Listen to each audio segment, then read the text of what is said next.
Ladies and gentlemen, this is Nick Crespi, your host for today and forever, and welcome back to another episode of the Lawyers in the Making podcast, where it is my job to focus on the unique journeys to law and law school of professionals in the legal field and law students. But let's talk about what we're doing today, because today we have another incredible guest. He's a University of Texas School of Law graduate and currently works as a partner at Mayer Brown. He's held past positions as an outside counsel at Blue Sage and as a partner at Lock Lord LLP. Finally, he is the host of the Unlawful podcast. Excited to have him on the podcast today, Mr. Brandon Renken. Before getting into the episode today, a few minutes of ads now. For no ads in the middle, no ads at the end. To support this podcast, please be sure to check out all the sponsors below: Start LSAT, Rhetoric, and LisaBlaster.com. If these sponsors bring great interest to you, please check out the sponsor links below in the description. I love them, and I hope you love them as much as I do. And of course, be sure to check us out at lawyersinthemaking.substack.com. One word, lawyersinthemaking.substack.com. Start LSAT, started by former guest Alden Spratt, 21-year-old superstar and now an official sponsor of the Lawyers in the Making podcast. Start LSAT was built on breaking down barriers, allowing anyone access to high-quality LSAT prep. After receiving a 180 perfect score on his LSAT, yes, 180, Alden began building Start LSAT. Start LSAT includes 51 video modules, 400 official LSAT questions, study tips and tricks, and the techniques that took Alden to achieve that 180 perfect score. All for the low price of $110. Yes, that's right, $110. And when using code LITM10, you can get 10% off the Start LSAT self-paced course. But there's more. By using the code LITM100 at checkout, you also get $100 off Alden's upcoming 10-week course for the January LSAT. This 10-week course includes one-on-one tutoring, live classes, the Start LSAT self-paced course with 50-plus modules, weekly classes, access to Law Hub Advantage, and a direct line to the superstar himself, Alden. Alden focuses on building the muscles of your LSAT skills, training them, and making you unstoppable. Check out Start LSAT in the podcast description below at startlsat.com, where you can find offers for the course and one-on-one tutoring. And be sure to use those promo codes LITM100 at checkout for $100 off the 10-week course and LITM10 for 10% off the Start LSAT self-paced course. That is at startlsat.com, one word, startlsat.com, in the description below. Now it's time to talk about one of the sponsors of this podcast, Rhetoric. Rhetoric is a legal tech company that leverages AI to help litigators tailor their arguments to be more persuasive by understanding judges' preferences and tendencies based on their actual filings. A recent study published in Harvard Business Review shows that mirroring a judge's language preferences can increase your odds of success in litigation by 20% or more, and that is exactly what Rhetoric does for you. Back on episode 25, I had the privilege of having Luke Yangling, a good friend of mine and a former guest of the podcast, and from there, Rhetoric thus became a sponsor of the podcast. But now, Rhetoric has some new products to offer. With their brand new product, Cicero, students can replicate the experience of responding to a judge's question in court or the demands of cold calls. This product helps develop and refine verbal communication skills through tailored feedback on the quality of the student's presentation, providing endless practice opportunities. Using Debrief, students can hone their persuasive legal writing using the same tools that major law firms across the United States leverage to perform better than opposing counsel. Students can learn to write with flair and command of writers at the top firms using Debrief's analytics and drafting tools. Not only can rhetoric upgrade and enhance your writing skills, but can now also help law students excel in the classroom and the courtroom while alleviating the stress of cold calls and performance demands. If you're interested in a demo, let them know you heard it here first, here from Nate. And to support this podcast, check out Rhetoric in the description below at userhetoric.com. One word, userhetoric.com. Law students, are you feeling overwhelmed, stressed, or short on time in law school? Maybe you just want someone to show you a step-by-step framework to master the topics you're learning in your classes. I know the pressure you're under, and I've got the perfect solution for you. My course, the Law School Operating System, is proven to help you conquer law school with confidence and ease. Created by Lisa Blasser, a former guest on the podcast and founder of the Law School Success Institute, this course breaks down every subject into manageable main topics that you run through a comprehensive study system to thoroughly prepare you for class and final exams. No more feeling like you need to know everything all at once in the beginning. But that's not all, Nate. The Law School Operating System also teaches you how to schedule your studying and time effectively. For every topic, you'll know which study step you're on and when you'll complete it every week of your semester. No more mad dash cram sessions, more time with your loved ones. And with my system, you'll walk into your exams knowing you've given 100% of yourself, that there's nothing more you could have done to succeed, and there's no better confidence than that.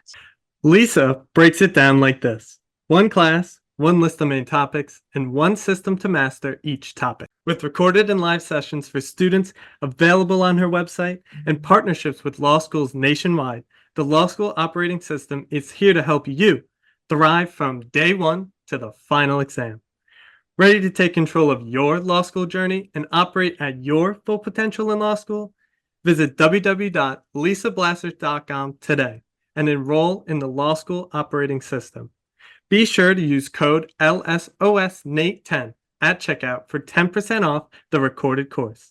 That is code LSOSNATE10 at checkout. People of planet Earth and any extraterrestrial beings who may be listening to this podcast, you never know. This is Nate Crespi, host for today and forever, and this is my conversation with Brandon Renken.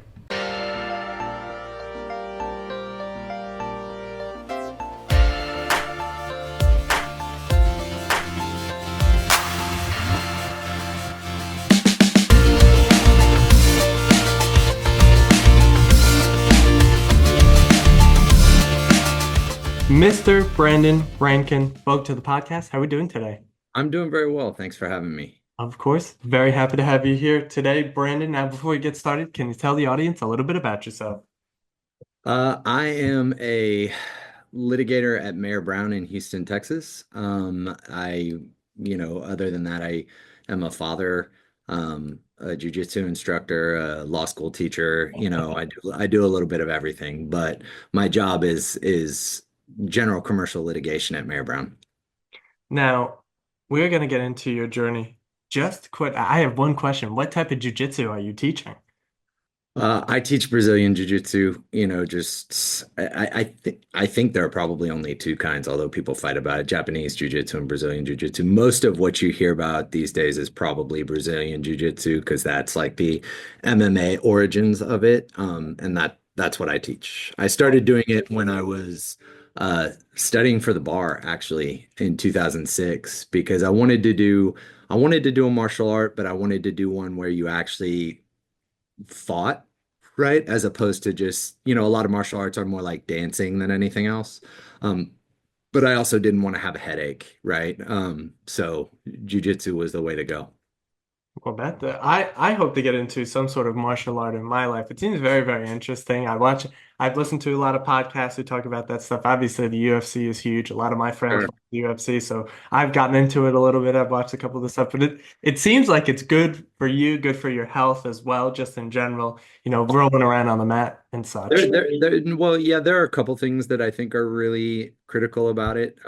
Number one is, I don't, my my anger and emotion level in my real life doesn't really change that much. I'm pretty even keeled and roll with the punches. So getting to fight and get out all of that aggression and like I said, really actually fight is important for me. And in fact, if I don't do it enough, my wife will tell me, "Hey, like you need to go." Just to get some of that out. But the other thing, I grew up hyper competitive. And part of one of the things we teach our kids is, you know, when you make mistakes, those are really just lessons. And, it's not how many times you get knocked down, it's how often you get back up. But in most sports, we say that, but we don't really show that, right? So, like, if you're losing at basketball or soccer or tennis, we don't stop and say, hey, you need to give up and learn the lesson. We say, you need to work harder. You need to play harder, work harder, get more heart, do whatever. And in jujitsu, um, you're constantly giving up, right? And that's not to say that you quit. It's just to say that you acknowledge defeat. And I think that's a really, really important thing for people to learn how to do, um, because so many of us are almost purely ego, right? And doing a sport where if you don't give up, you get hurt. And every time, right? If I'm trying to get you to submit, I'm trying to break your arm or I'm trying to choke you. I don't want to, right? But I don't know to stop until you tell me. And it's a very immediate response to, hey, I just made a mistake and I can't fix it. So I need to admit defeat and then figure out what I did wrong. Well, I'd just like to say that we're not even 10 minutes in and we've already hit the pledge of informality here talking about jujitsu. But I think those are wonderful insights, and you may have just convinced me to enter into some sort of Brazilian jiu-jitsu class now. Yeah. But let's go into your journey here, Brandon. You were at Harvard University from 1999 to 2003. You played varsity soccer there. You also graduated with a bachelor's degree in political science and government. And then later that same year in 2003, you ended up at the University of Texas School of Law. Now, Brandon, simply put, why'd you go to law school? I'm the youngest of four, and I was always a bit precocious growing up. And one of the things I did a lot, well, I didn't mind to argue. I didn't mind confrontation. I didn't mind kind of being on an island on my positions. Um, and that kind of always led. I also really like to write, and but I'm not necessarily the most creative person who has ever existed. I don't have an idea for the great American novel. I can come up with great ideas for arguments and creative ideas for arguments when faced with problems and solutions and things like that. So, a lot of what I like to do is a part of the dispute resolution process, that comes with being a lawyer. Did I know that when I went to law school? Not really. I just knew I didn't want to be an analyst or an iBanker or a consultant. And I was like a lot of people when I went to law school, is I viewed it as I was pretty sure I was going to become a lawyer, but I also viewed it a little bit as a liberal arts master's degree. That is not the first time someone has come on this podcast and said that sort of just the next step in your education and see what comes out of it. But let's see exactly what came out of it. Now, we love talking about the first year on this podcast. Some people hate it, some people love it. How was it for you, Brandon? The first year of law school, Yes. for me, for me, it was interesting, for both personal and, educational or professional reasons. I went away from home for college. I grew up in Houston. Probably a good half to maybe more than half of my high school went to one of the big Texas colleges, UT, A&M, Texas Tech, Baylor, whatever. Um, I didn't. I went to Harvard, and I hadn't, although my high school girlfriend went to Texas, one of my sisters went to Texas, my older brother went to Texas. So I'd spent a lot of time there. But it was very odd to me, moving back to a place where I would run into people I knew. right? Especially since the University of Texas is kind of a 5-year undergraduate university. So I was in my first year of law school, and most of my friends from high school were still in college there, right? So I would go out with law school friends. I had very few law school friends because I knew so many other people, but I would go out with law school friends and we'd always run into other people I know, right? And I was never like some kind of popular person, but everybody kind of thought that just because I knew all these people.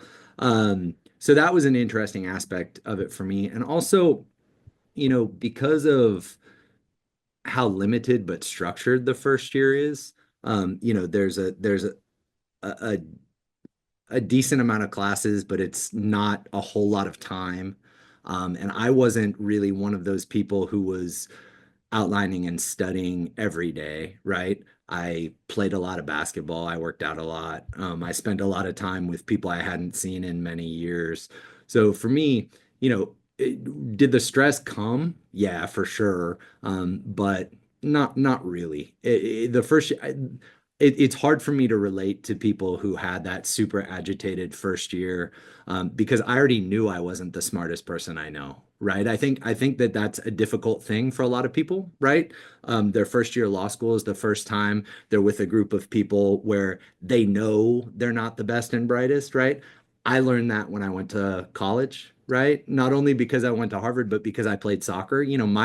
My first experience in college was playing with a bunch of soccer players who were way more talented than I was, right? My confidence was blown, before the doors even opened to the university. And that was a good slap in the face. So I didn't have to experience that in law school. Yeah, I think to go back to sort of the soccer example that you give when you arrive seeing how everyone's so talented, I've seen that in my own life. My brother who played college basketball has seen that significantly more than me. But arriving at college, even go to like camps before arriving to college, like you really see like there's levels to this stuff. Like For you're sure. you know, he went Division two, had a full ride. It was great stuff, but there were people on his team transferring him from Division one. It's like, oh my God, like this guy is so much better than me, so much more talented than me. I could have never conceived that.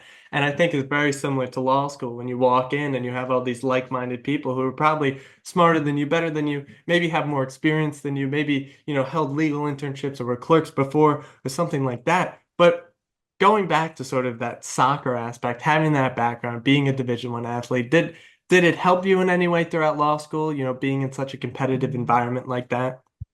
Yeah, I mean, I'm sure it would have if I was competitive in that way, right? Like I have never been an academically competitive person, because academics have always been just me comparing myself to my own expectations, right? And you know, all of elementary school, junior high, high school, all of the stuff that it took to get to college was very intense for me. Not by way of competition with other people, but competition with perfection, right? I was extremely driven to be as perfect as I could possibly be based on my own expectation of what perfection was, right? And in that way, I was never really worried about competing with other people because it didn't matter. If they were better than me, great for them. If I wasn't meeting, but if they were worse than me and I wasn't meeting my own standards, I still didn't feel great about it, right? And then I kind of and then I got to college and like I said, you talked about the soccer analogy, like my my first experience with college soccer was such that I mean, the talent level was so high that it was almost like playing a different sport, right? And I was never super talented, but I always worked hard.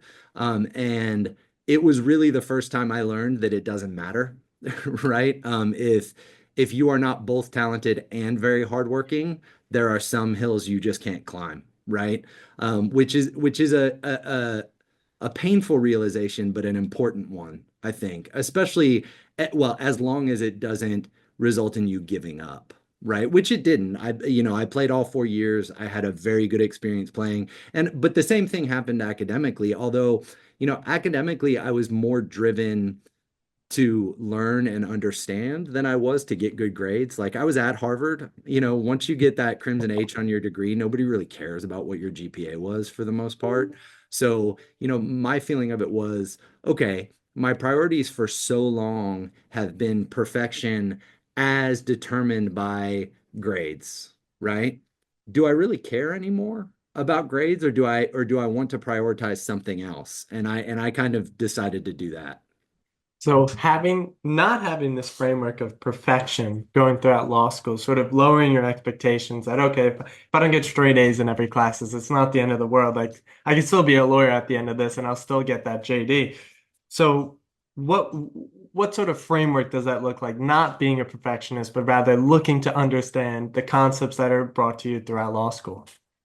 Yeah, it's just a different approach. Like, you know, my approach was to, like I said, uh, prioritize what I wanted to accomplish, when I wanted to accomplish it, how I wanted to accomplish it, and, you know, learn the things that were important to me. Although I didn't even do that all that well. Like if in retrospect, if I could go back, my second and third year to the extent possible, I would take all clinics, right? I took one clinic and I really, really enjoyed it. And I still talk about it all the time.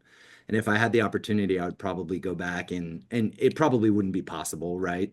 Clinics are small, you can't get in, but I would have tried harder to do clinical work because I think that is a very beneficial aspect of law school. You know, I honestly don't, I couldn't confidently name any single class that I took in law school. I mean, I know I took them. I took all the basics, you know, and all of that stuff, but matching, you know, lessons to professors and class names, and I'm not sure it's just because of the passage of time. I don't think I would have been able to do that 5 years out of law school. It was just kind of a blur.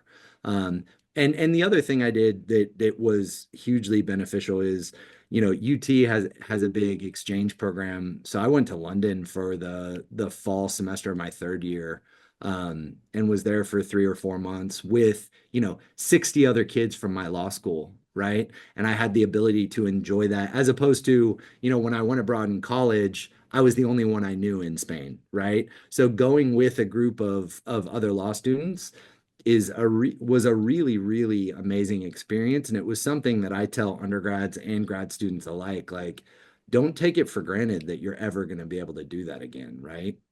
So So going back to that comment about clinics, how important it is. I know clinics is very hands-on experience. It's you learn the trade, you really learn how to be a lawyer and what it really looks like. So going throughout your law school career and then beyond your law school career, getting that hands-on experience, how important it is. And through that hands-on experience, how did you figure out what you wanted to do with the law? But especially, or rather, let me rephrase my question there. Finding out what you do want to do with the law, but especially finding out what you don't want to do with the law, sort of narrowing your options. yeah, so I always knew I wanted to be a litigator, right? Like I still am not sure what all of the different forms of corporate or transactional lawyers do. You know, I work with a lot of M&A lawyers. I work with a lot of transactional lawyers to kind of de-risk and risk mitigate their transactions from a disputes perspective. But a lot of that just was never super interesting to me. And that's kind of a do as I say, not as I do type of thing. Because I tell young lawyers, hey, try everything out. But I didn't. I never, you know, at whether it would be at summer internships or classes or whatever, I took as little, you know, finance or transactional based stuff as I had to get by. I knew it for me being a lawyer is being a trial lawyer, or it was, right? I've grown up since then, but you know, especially when I was younger. So following your graduation of law school, you landed yourself at Locke Lord LLP. You would eventually become a partner. You were there for, I don't want to do math in my head, 16 years. I think I got that right. You're there from 2006 to 2022. Now, Yep. can you talk about that first real world job? What sort of experience that was? Sort of your time as a first year associate, first starting off, finally getting your wheels on the road there. Yeah, for sure. So I summered there too. I summered at Locklord my first year summer, and then the first 5 or 6 weeks of my second year summer. Because back when I was a law student, you could split your summers. And in fact, my second year summer, I split 3 ways, which I doubt you could get away with anywhere these days. Um, but because I had worked there two summers, I felt like I knew the people, I knew what I was getting into, and I was excited to stop learning how to do stuff. I was excited to start actually doing stuff. So I jumped right into it. I think I told you this one of the previous times we talked, but I started. I forget if you take the bar Thursday, Friday, Saturday, or Friday, Saturday, Sunday, or whatever. But whatever it is, I started the Monday after, right? Most people, or maybe not most people, a lot of people take, a month off or take a bar trip or do whatever. And by the time those people started working, I'd already been working for a few months.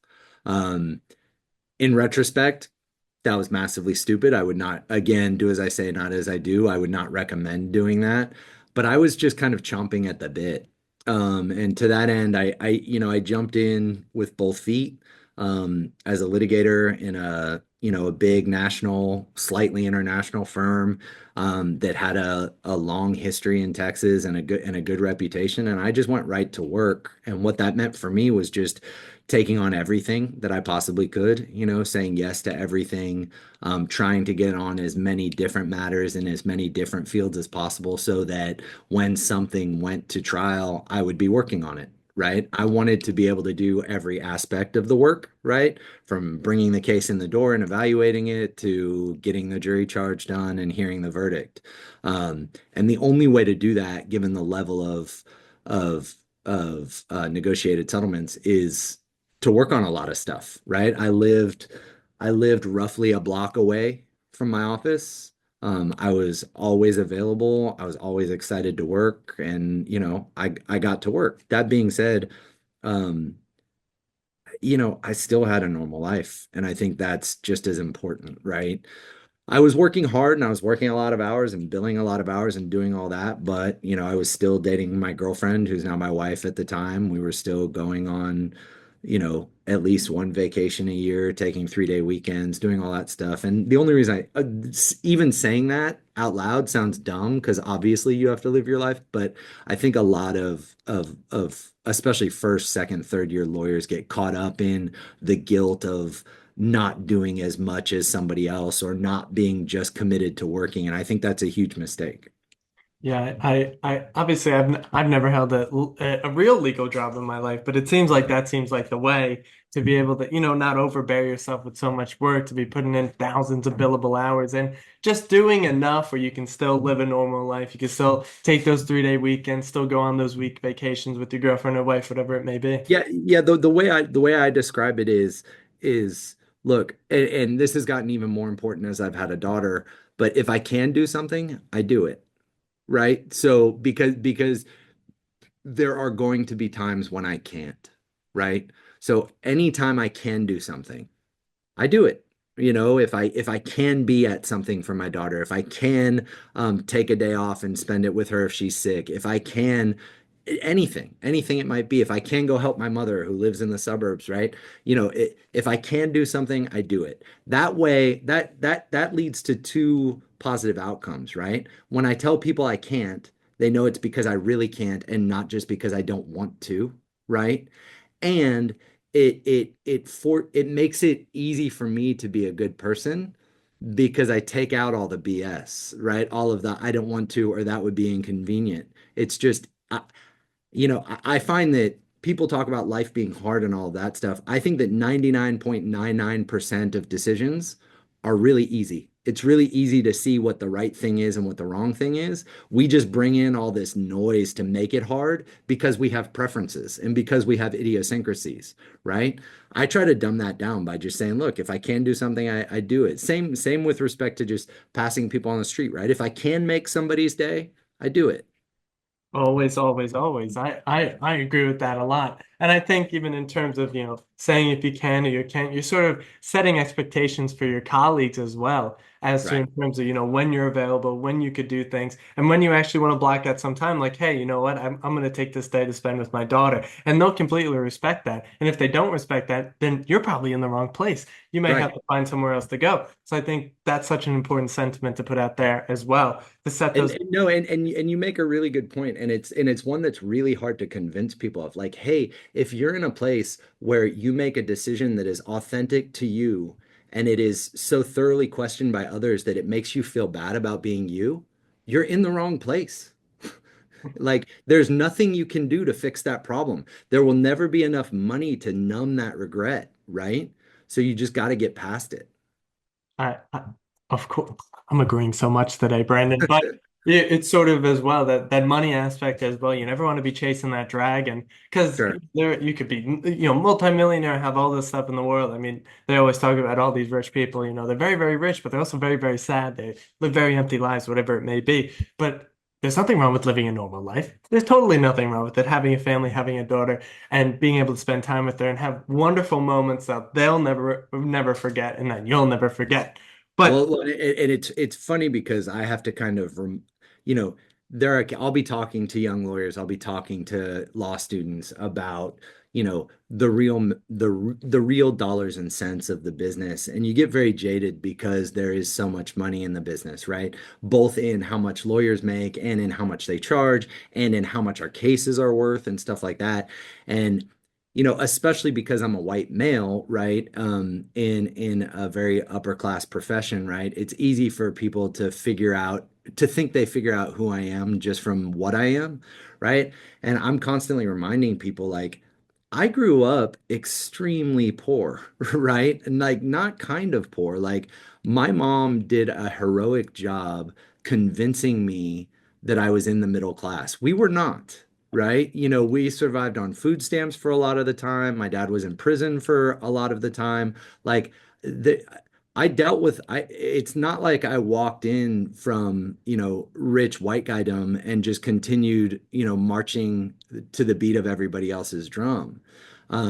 Just because I can see some of this stuff doesn't mean that I don't understand, desperation and survival. Like I do. I do.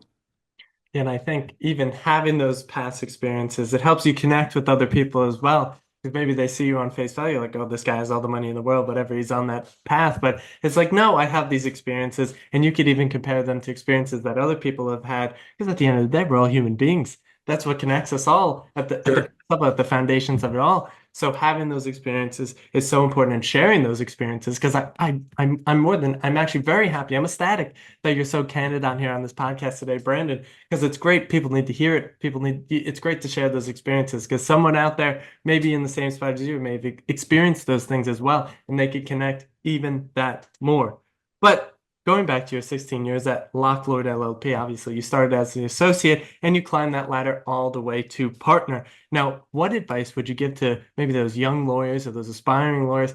What does climbing the ladder look like? What does being the ideal associate look like in order to make that partnership?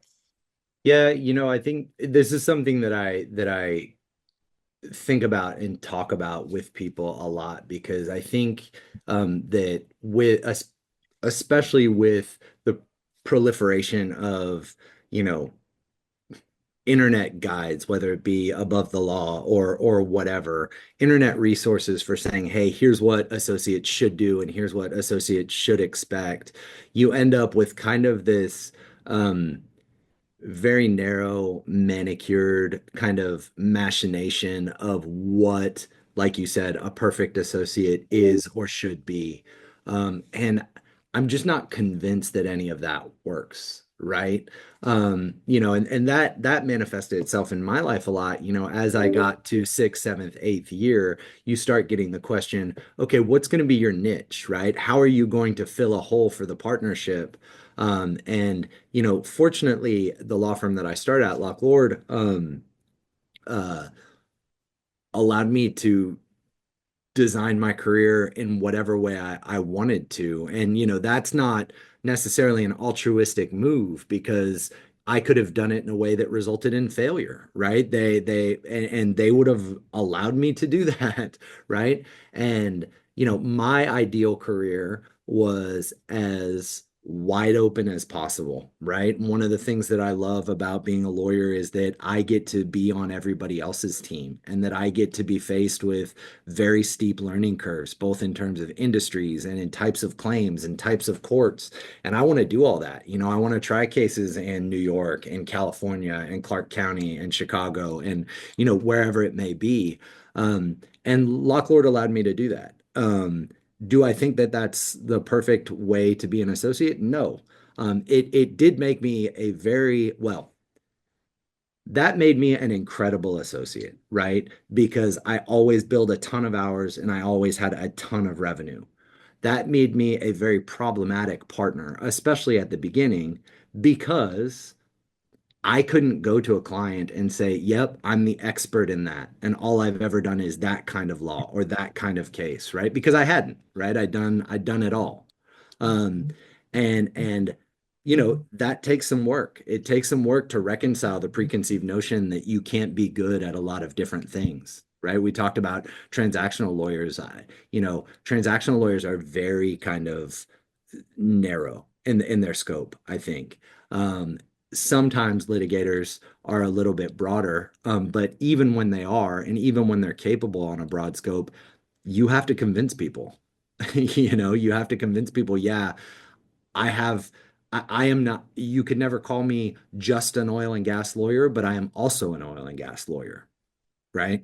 And, so all of that is to say, I think the best way to be an associate, whether it makes you a perfect or an ideal associate, I think the best way to be an associate is to commit authentically to what you want to accomplish as an associate.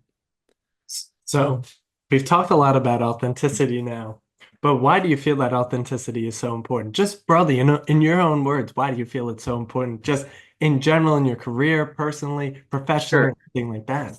Sure. Well, there's an inward reason, right? If you're authentic to yourself, then every day has meaning and is justifiable to you, right? But there's also a less kind of, I guess, spiritual reason or personal psychological reason, and it's that it makes it easier for you to sell yourself, right? If I'm not faking it, people know, right? Especially in a period of time where look, you're a podcast host, right? People wouldn't respect you as a podcast host if you weren't interested in this, right? Because they could tell, right? They would be able to tell you're just going through the motions.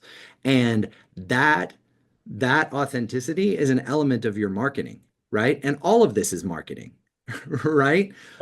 So, and as a lawyer, you're a workhorse or a foot soldier on a lot of things.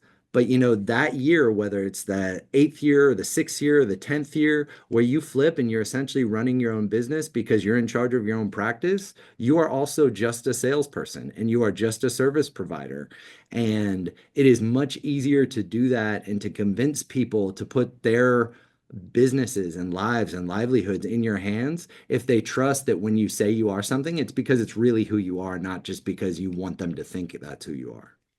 That was so beautifully said, I have to say. And even the part about authenticity, inwardly being authentic to yourself every day has meaning, but outwardly being able to sell yourself so easily because this is me. This is really who I am. I'm not faking anything. And I think Right. that's so important because in selling to anyone, one of the most important things that I've learned, I'm trying to think of the book. It was probably the Dale Carnegie book, How to Make Friends and Influence People.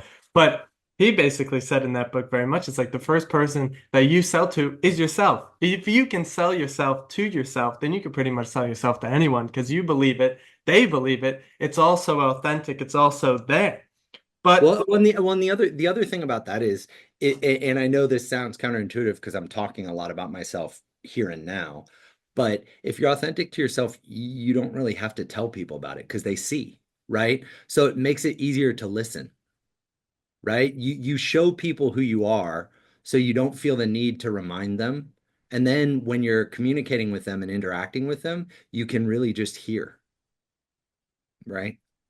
yeah, I agree. It's doing so much agreeing today. But of course, and even on that point as well, talking to other people when you're being so authentic like that, they allow themselves to then become a little bit more authentic. They open up a little bit more. They tell you about themselves a little bit more. So it goes back to sort of that human connection, being authentic with yourself. Others become more authentic to you. They may reveal themselves, and you may make someone's day through that conversation. I'm always talking to the Walmart clerks all day long. A lot of them wear scarves for some reason. I always ask about their scarves, and it always somehow is entangled back to wherever they're from. And now I'm standing there talking for 15 minutes. The line is filling up behind me. I'm like, okay, I have to go now. But I feel like I'm making people's day. It makes my day to talk to Sure. people and learn more about them and see what they're up to. But throughout your time as it went on, in 2018, you started as an adjunct professor at the University of Houston Law Center. Now, what do you do? What sort of classes do you teach? And I love asking people who teach this question: do I want and would I want you as a professor? So I teach pretrial litigation. It's a clinical course.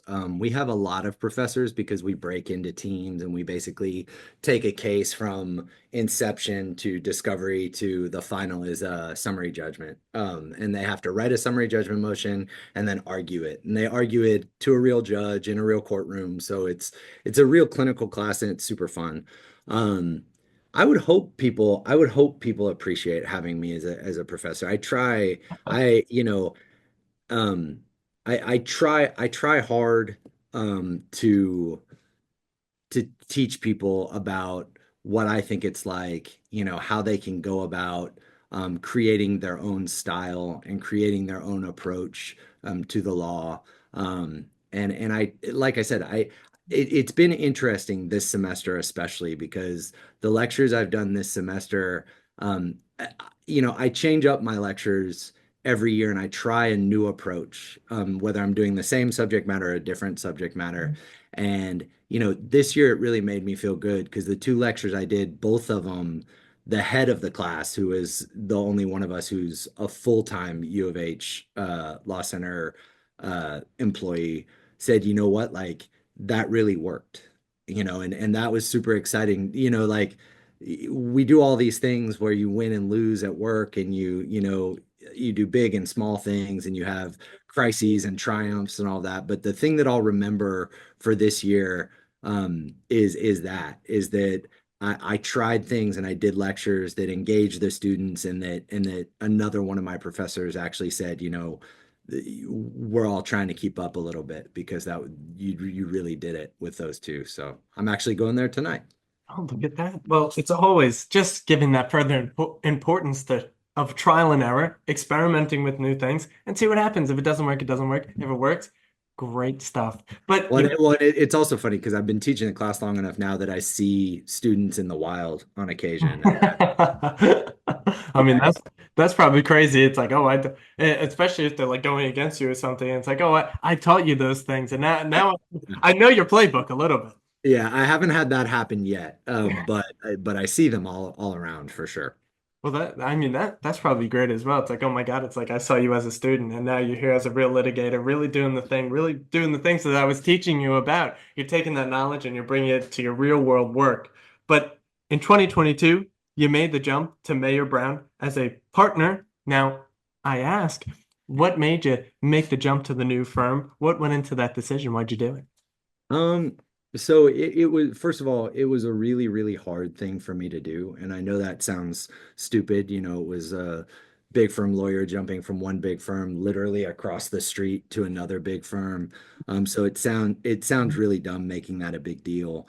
But part of what I view as an element of my personal integrity is loyalty. And another part of it is being team first or enterprise first, and changing jobs is a crack in both of those things, right? So it was really, really difficult for me to do. But the reason I did it was because it was difficult. But not because it was difficult for me on a personal philosophical basis, but rather because it was difficult, professionally. It's always difficult to, leave a very comfortable and very successful position and go to one where you have no social capital, you have no reputation, nobody knows you, you don't have any clients. Part of what people do when they leave law firms is they take their book of business. When I came here, I told them that if they were going to hire me, they had to accept that I would not do that because I had friends and family at Lock Lord, and I was not going to fight them for clients, right? Some clients came with me anyways, but I was never going to be that person, right? Um, but anyways, so it was a challenge. It was a challenge, and I thought that I had become complacent. And also, I had been at the same place for 16 years, so I thought I knew very well how law firms worked, but in reality, I probably only knew how that law firm worked. And I thought, if I'm going to do this for my entire life and only ever learn how one business works, that feels like a mistake. Yeah, and I think even again, sort of that new beginning again, sort of in a new arena, having to figure it all out, sort of build those foundations again to be able to go up and do what you did at the other firm and try to emulate it, but also take the new stuff from the new firm, learn what it's like to be in a different firm. I love it so much. A new challenge. Like you said, you have that feeling of complacency. I felt that many times in my life, and I thought, okay, time for something new. Time for a Sure. new challenge because it's really important to continue to challenge yourself throughout your life. Would you agree with that? Yeah, of course, of course. And yeah, like I assume that if I had stayed at Lock Lord, I would have continued to be successful and grown in my success and continued to be very comfortable and happy with the people I was working with and for. Um, so it wasn't that. And also it wasn't like I got paid a ton more money. It was if it, I would have never done anything like that because that's not what's driving me, right? It really was, you know, I needed to challenge myself, like you said, and I needed to do something very hard for me, and it really was. It was very, very hard for me. I mean, that's what keeps the life force going. I believe. Sure. I mean, listen, I'm not a genius at all, but I feel like that may be something. That may be something that may be true. But You're not the only one who said it either. no, no, I am definitely not. I mean, as Sir Isaac says, we stand on the shoulders of giants, and I believe that till I will be dead in a grave. But you as well are a podcaster. I mean, that is the reason why you're here today, Brandon. I was on your Unlawful podcast, and now you're on my podcast, but you are the host of the Unlawful podcast. So why did you begin the Unlawful podcast in the first place, and what is it all about? So shortly, probably, so I left Lockwood in 2022. So probably around 2015, my production partner, Josh Peterson, started thinking about LinkedIn as a content platform. And he started thinking about how he could make really effective and interesting content on LinkedIn. And he tried a bunch of stuff, and some of it was great. Um, and around that time, I had the idea of forcing people to break out of kind of the humdrummery of everyday lawyership, right? And forcing them to recognize that, in the midst of all of these things in the midst of 60, 90, 120 days that all seem the same right after one after the other, there are these moments of real joy or appreciation or epiphany or learning or failure or success or whatever it may be. And I said, what I would like to do is force people to talk about that. Force them to say, you know what? I have had so many of those moments that it's hard for me to pick just one to talk about. Um, and so I said, hey Josh, you like producing this stuff. You're trying to figure out how to do this content. Why don't we do this podcast? And I said, I want to call it Unlawful because it's a play on, and some people follow this, some people don't. It's a play on unawful, right? It's the unawful moments of the law. Um, so I said, let's do it. And conveniently, when I changed law firms, I had a little bit of time, right? So I said, all right, let's pull the trigger and start producing them. So I started, that was, going on 3 years ago now, and we have something like 40, 45 episodes. And they're not real podcasts, they're micro podcasts, right? They're 6 to 8 minutes, hopefully. But like you, I've gotten to meet a lot of people, and more importantly, I've got to learn about them. And I've also got to learn and their careers and all of that stuff. But I've also got to learn what's important to them by virtue of what their moment is, right? And what's most interesting is when I'm talking to somebody and they have a moment in mind and they start their story or their anecdote, and we get to like 5 moments before they get to what they thought the moment was. One of my favorites was a friend of mine from uh, high school who's a lawyer at Perkins Coie now, and his story, his unlawful moment was about moving, changing coasts, and being welcomed in the new office and things like that. But on the way, he just said kind of offhandedly, I was on paternity leave. And I said, well, wait a minute. Like, let's talk about that because, all I hear from men in the law is there's no way I'm going on paternity leave, or it's very difficult to go on paternity leave, or I worry about my career if I choose to go on paternity leave. And the fact that you were at a place and it's a big law firm, it's a big, important international law firm, and you felt comfortable doing that and it didn't, and it was not detrimental to your career is a huge thing, right? So, like I said, there's unlawful moments on the way to unlawful moments. And part of it is me getting to hear this stuff and getting to see these people living these moments. And part of it is me helping them understand how substantial they are. Yeah, I think that's one of the things I try to do. And I apologize if Josh is listening. I'm sorry I gave you so much podcast to work with. Sometimes I just can't shut up. We were having a great conversation. I just keep talking. But Sure. one of the big things as well, having that unlawful moment, getting it's sort of, prying open, the experiences that people have had, maybe positive or negative, whatever they may be. But those shiny moments that maybe they forgot about them. Maybe they didn't really analyze those moments as those were important in my life. And then they look back, they're like, wow, like that was so impactful. That changed a lot in my life, or that made me change the way I was living my life. And I think another thing that you said, sort of what makes people tick? That's one of my favorite things that I like figuring out. Like you said before, like what drives you? What drives a person? Why do you wake up in the morning? Why do you decide to do the work? Why don't you just be like, I'm not doing it?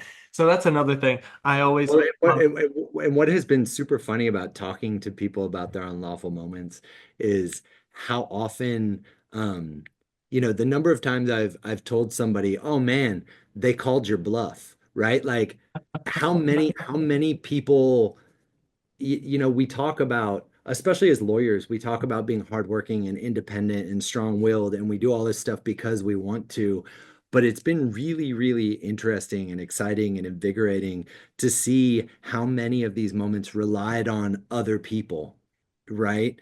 Just to like I said, to call somebody's bluff or to say, you know what, you're complaining to me because you're not happy in your profession. That means you have to change, right? You don't have a choice anymore, right?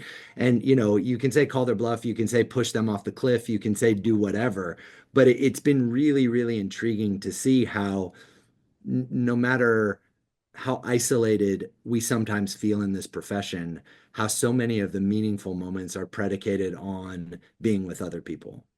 Yeah, I mean that is it's a wonderful sentiment, and I have to agree with it because there's many times. I mean, even on your podcast, my unlawful moment, which I won't reveal yet, but my unlawful moment very much had to do with my start of doing this podcast, why I started doing the podcast, but it was because of the support of my families, because I would talk to them and like, yeah, Nate, like that's something you should do. Why not pursue it? Or it's something that you may be good at. I mean, and it's just one of those things. You got all these doors open in your life, and sometimes you just got to walk through them and see what happens. Maybe it's a dangerous world. Maybe you're walking into a cage of tigers, so maybe it's to go back out that door. But maybe it's beautiful. It's got butterflies and rainbows, and it's something that you want to do for the rest of your life. But Brandon, we're now down to our last 5 questions. The first of the 5 questions, something I've seen throughout my entire journey doing this podcast, but the law is moving in a certain way. You got new AI technologies, you got new software technologies. So this is sort of the tech stack question per se. What does your tech stack look like? What sort of recommendations do you have for people? It doesn't have to be new technologies, but stuff that you use in your daily life, either professionally or personally, that you would recommend to others. My number one recommendation is don't think you can use a iPad for business, right? That's my number one recommendation.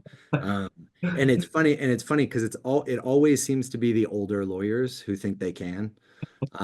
But that's my number one tech recommendation. Don't think you can use an iPad for business. Um, my second kind of tech recommendation is um, that AI is a starting point, no matter what kind it is, right? No matter what the extension or what the application is, it's a starting point.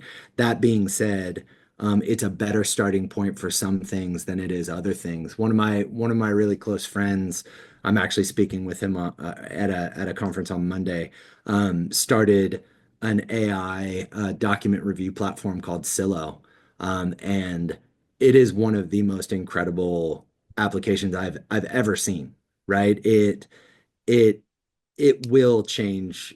He he points to it as a tool that can help democratize litigation, and I firmly believe that it is. And I've used it professionally. I've used it as a beta tester. I've talked to him a lot about it. So I think there are places for AI in the law. As an arbiter of truth or fact, I don't think it's good. And I think it gets just as much wrong as it does right.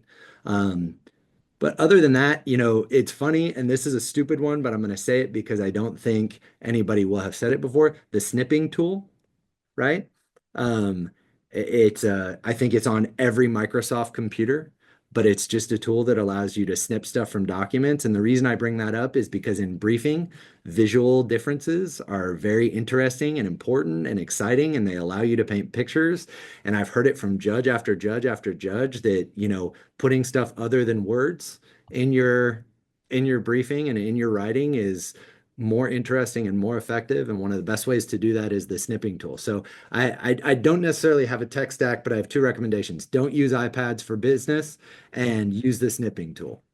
I mean, I love that so much because they're new recommendations, and we always love and welcome new recommendations on this Sure. podcast.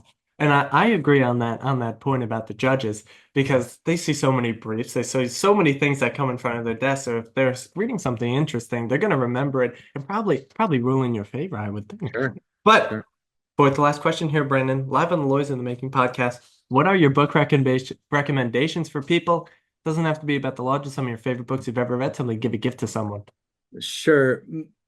As of this moment right now, and I think I recommended this one to you online at some point, but I think that the best book to read for humans as adults is The Making of the Atomic Bomb. I think it's just an incredible work of history, science, social philosophy.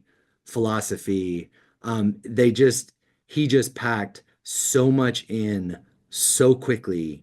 And that's not to say it's a short book, it's not.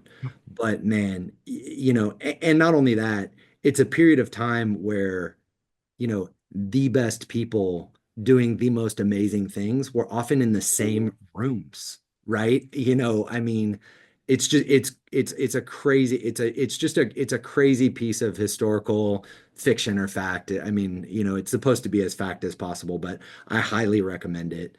But then, my favorite book growing up, um, was probably Death of a Salesman. Not really a book, it's a play.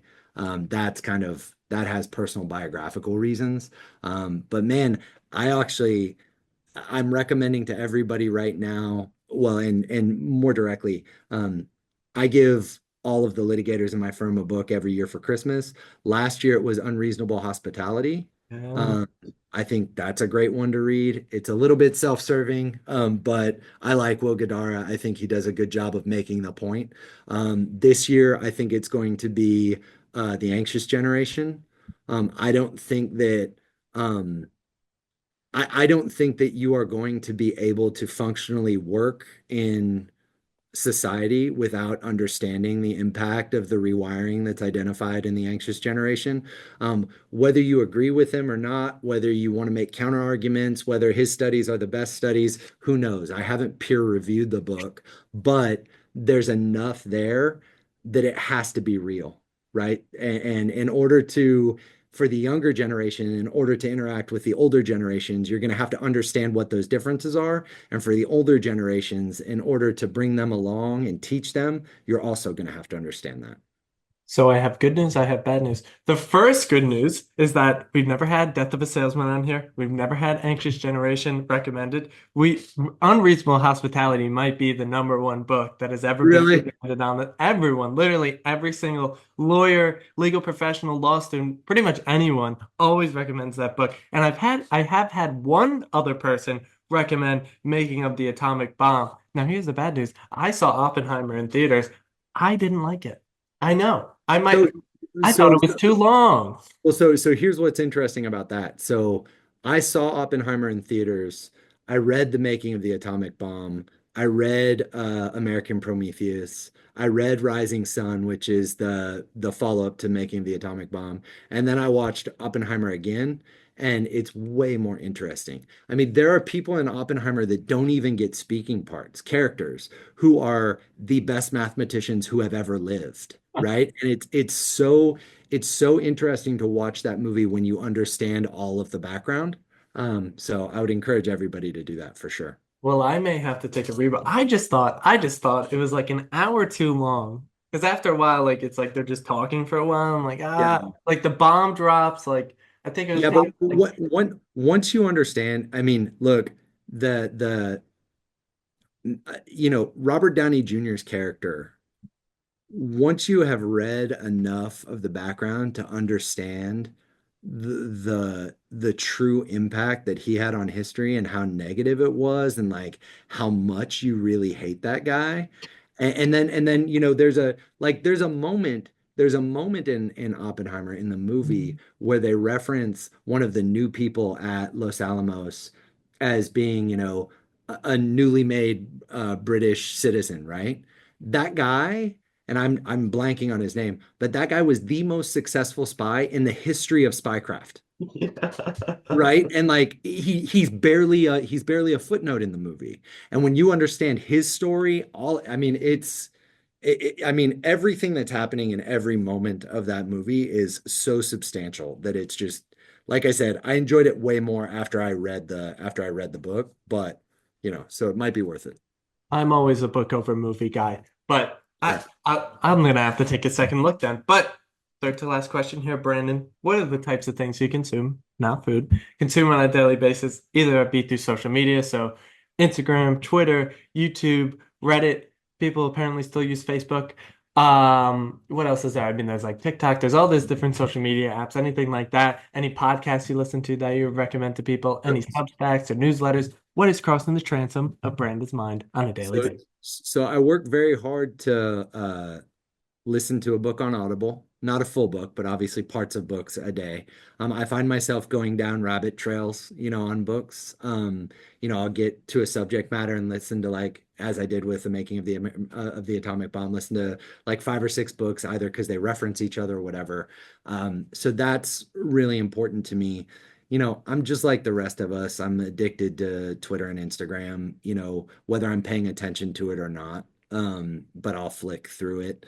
Um, I'm constantly checking my emails. That doesn't count for what you're talking about, but for sure that's another thing I do. And then look, I definitely am a child of the 80s and 90s. I have a lot of TV that I watch, from the stupid stuff to the less stupid stuff. I still watch The Challenge, which is the MTV Real World Road Rules show, because I feel like I've grown up with those people. Like I've known them for 20 years of my life. Um, uh, so I watch that. I watch whatever my wife wants to watch. Recently we've gotten into The Diplomat. My daughter rewatched Stranger Things. And that's another thing that's been really exciting to do with my little girl, is show her movies, right? I'm very much a pop culture guy, so I've gotten to show her a lot of movies. But I don't really do a whole lot of Reddit or Substack, or Discord. I'm a sneaker collector, so I'm usually plugged Oh, in. holy Yeah, crap. yeah. Well, you can see it, right? I'm usually pretty plugged into the sneaker game. But yeah, that's about it. Well, the I sneaker. definitely I don't think I've been on Facebook in years. I don't Um, think I've ever been on Facebook. Funny I've enough, I, like that. I've only been on TikTok through links. I'm too old for that. I've never used Snapchat. Too old for that. But But the sneaker collecting, that's interesting. So I actually come from a family, well, not a family, but my brothers, huge, huge sneaker collectors. I missed the train. I just wasn't into it. I own like 2 pairs of shoes, and that's what I wear all the time. I got my, white Nikes, and then I'm always wearing my Uggs. If you ever see me around, I'm wearing my Uggs. But they do a ton of sneaker collecting. They've done it. I still remember when we were younger, we'd be getting the bots ready to Hmm. get those shoes when they're first coming out. Yeah, yeah, It was yeah. crazy stuff. I was like, I was just like, I was young as hell. I don't know how old I was, but I'd be like, 7 or 8 just watching. I'm like, holy crap, what's going on? This must be important. So I'd just sit there and watch. But the sneaker collecting, I love it so much. What's your favorite pair that you have, if I may ask?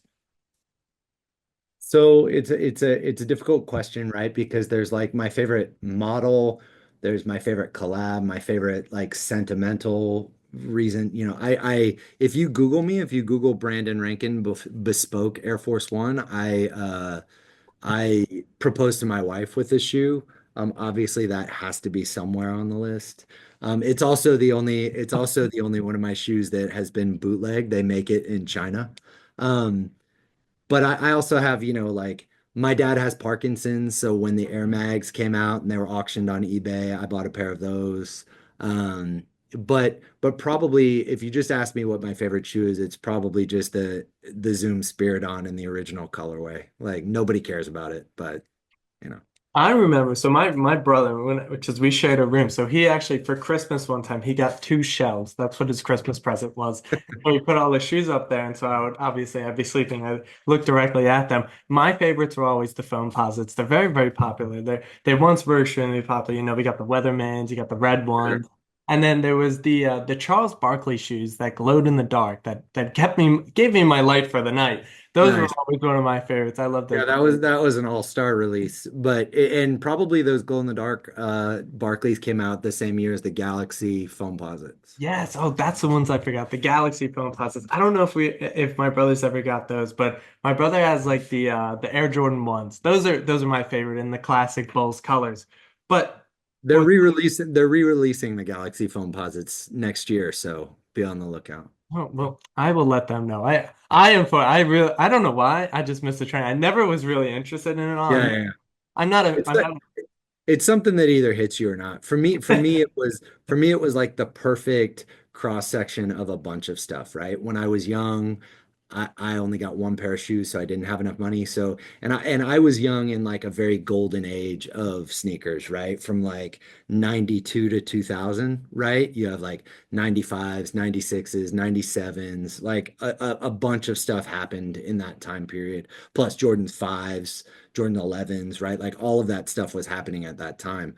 But also, I played sports, so there was a technical aspect. And then also, when the collabs started happening in the early 2000s, like 2003, 4, 5, it was a really cool way to engage with artists who your only other option was to buy $50,000 canvases, right? Whether it's Futura or Cause or, Espo or the all of these incredible street artists who now, have showings at the Met or whatever. You could get something that they really designed, right? And it may be a sneaker, but still it's a point of departure, right? yeah, it's an art form in itself as they say. For But sure. for the last question here, Brandon, what does an ideal Friday night and Sunday morning look for Brandon? Friday night and Sunday morning or Saturday morning. Sunday morning. So my ideal Friday night. So my daughter plays ice hockey now. And so I take her to ice hockey. And then on Fridays in my house, we do Fun Fun Friday, which means everybody gets exactly what they want for dinner, even if I have to go to 4 different places. So my ideal Friday is ice hockey, fun Friday dinner, and then maybe watching a movie or catching up on a TV show with my wife. My ideal Sunday morning, I play soccer. I love an 8 a.m. soccer game. So, sometimes they get pushed to 10 or noon, which is more annoying because it ruins the whole day. But yeah, my ideal Sunday morning is an 8 a.m. soccer game, and then, coming home, and then maybe going to work for a little while. Well, I love to hear you're still keeping up with the soccer game. I myself, over the summer, am doing those 7 a.m. runs at the soccer field. I love it so much. It's really Nice. most of the time my favorite part of the week. Even in the winter, we're getting some people together. We're going to be doing an indoor league, some 5-on-5 action. I'm so excited for it. I love it. Nice. Yeah, But it's fun. Whenever I'm in New York, we go and hit up the 5-on-5 fields. oh, It's the best. I just love being out there, kicking the ball around. Because as I play, I'm getting a little better over time. I'm still working on it. I'm still very new to the sport somewhat, but Sure. I can feel myself getting better. I feel myself, on the ball doing what I need to do.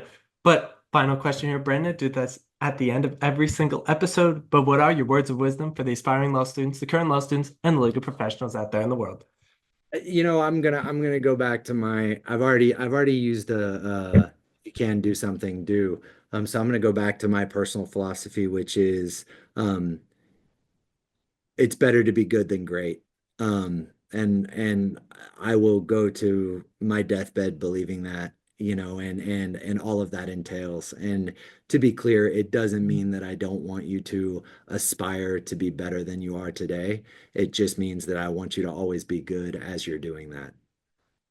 Well, Brandon, beautifully said, poetically said, and there are those philosophical undertones that I just love so much. But Brandon, that is the episode, that is the podcast. So thank you so much for coming on here, spreading your wisdom, spreading your experiences, and for everyone out there listening, be sure to check us out, lawyersofthemaking.substack.com, lawyers of the making one word, substack.com, and I will see you all in the next one.